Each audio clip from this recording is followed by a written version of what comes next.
We begin with breaking news out of the Middle East, where Israel says it has struck military targets in western and central Iran. It comes just hours after Iran fired multiple waves of missiles at Israel, the first time it's launched attacks since a ceasefire came into effect in April. And these images we can bring you now are from a few hours ago, and they show missiles in the sky over northern Israel. The Israeli military says they were all intercepted. No injuries have been reported. Iran's Islamic Revolutionary Guard Corps says the attacks mark the beginning of a full week of continuous strikes. U.S. President Donald Trump had earlier urged restraint by Israel. He told U.S. media ahead of a phone call with Benjamin Netanyahu that he would urge the Israeli Prime Minister not to retaliate. Well, for more, we can speak with our BBC Persian Washington correspondent, Kashaya Junaidi. Kashaya, it seems like Israel has not heeded President Trump's request not to retaliate, and things have escalated since we spoke to you an hour ago.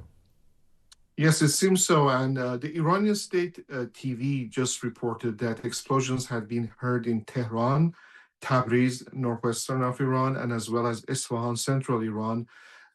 Israeli military, the IDF, has also reported that in retaliation to Iran's attacks, they've hit targets in western and central Iran. There is no indication what targets have been hit in either state IDF statement or the Iranian television reports, and we don't know whether there are casualties or not. It's still in the very early stages of reports coming out of Iran, so we are waiting for more. All right, Kashaya, thanks very much for getting us across those recent developments. Kashaya Junaidi there. Now, in the past few hours, Iran says it targeted terrorist groups in Iraq. Meanwhile, inside Iran, state media is showing this video of what it claims are celebrations. These are images of pro-government demonstrations taking place in Tehran. Some of the protesters are carrying the flags of Iran and Hezbollah, the Iran-backed group that is considered a terrorist group by the UK and US, as well as other governments. Now, for more, we can speak with Behnam Ben Taleblu, a Senior Director of the Iran Program for the Foundation for Defense of Democracies. Behnam, first get your reaction from what we've seen in the last hour or so then. Strikes by Iran aimed at Israel and now vice versa, Israel launching into Iran once again. Great to be with you, Steve. In essence, the Islamic Republic of Iran, and in particular the Islamic Revolutionary Guard Corps, have been trying to do something that they have previously tried but failed to do since April 2024, and that's to quote-unquote change the equation. We know for a little over a month and a half now at the negotiating table, Tehran was trying to link a potential deal over the Strait of Hormuz to a potential wider regional ceasefire to include against Israel vis-a-vis that country's campaign against the terrorist entity Hezbollah in Lebanon. Ultimately, you had a string of Iranian officials talk about further linking it. And then finally today, you've had ballistic missile fire from the Islamic Republic overtly, directly, and kinetically against northern Israel. It was a debate as to whether Israel would respond, given previous comments by President Trump today, talking about restraining Israel, talking about still having the Islamic Republic, come to the negotiating table, and that the regime got its shots in. But in essence, now Israel has just responded to at least 4 different cities, reportedly. All of them are home to military facilities, and one of them, Kermanshah, is in western Iran and is where the Islamic Republic is believed to have fired those ballistic missiles hours ago. So, Behnam, the ceasefire then pretty much done for? Are we back to the fighting and diplomatic efforts back to zero again? One could say that, but in essence, we've been living in a different war since the end of the 40-day war, and that's the war over the ceasefire.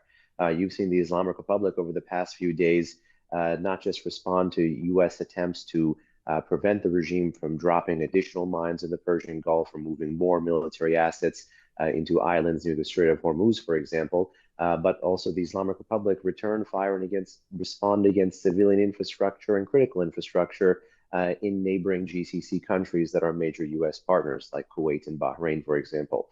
So we are sliding towards a potential new conflict in the region, but we've been sliding towards that destination for quite some time. And do you see the U.S. getting involved then? And now that Israel has launched attacks into Iran, the U.S.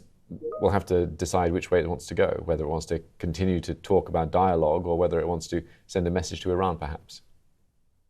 Well, don't take it from me. Take it from the man with his finger on the largest ballistic missile arsenal in the Middle East, and that's the commander of the aerospace force of the Islamic Revolutionary Guard Corps. He's someone who has helped to found this organization years ago, in the 1980s, almost the last of his generation. And he's a man of few words, but today he talked about, in a short video, linking the battlefield, linking diplomacy, and linking the street in Iran. So I think as much as Tehran is capable of walking and chewing gum at the same time, perhaps Washington too might talk about a deal and deconfliction as Israel is able to return fire and engage in deterrence through punishment. And do you think there's, just quickly, is there a disconnect between what President Trump wants and what Prime Minister Netanyahu wants? Certainly a few hours ago in the news, it looked like that. We're waiting now to see how the U.S. president and how the White House responds to the Israeli return of fire. If I had to guess, the U.S. may look to have both sides deconflict and de-escalate. But how the Islamic Republic responds to that, regardless of any kind of U.S. political or other kind of pressure against Israel, remains to be seen. Yeah, the IRGC have said that these strikes could go on for a week at the least. Behnam, we'll leave it there for now, though. Thanks very much for your time, as always. Ben Behnam Talablu, a Senior Director of the Iran Program at the Foundation for Defense of Democracies.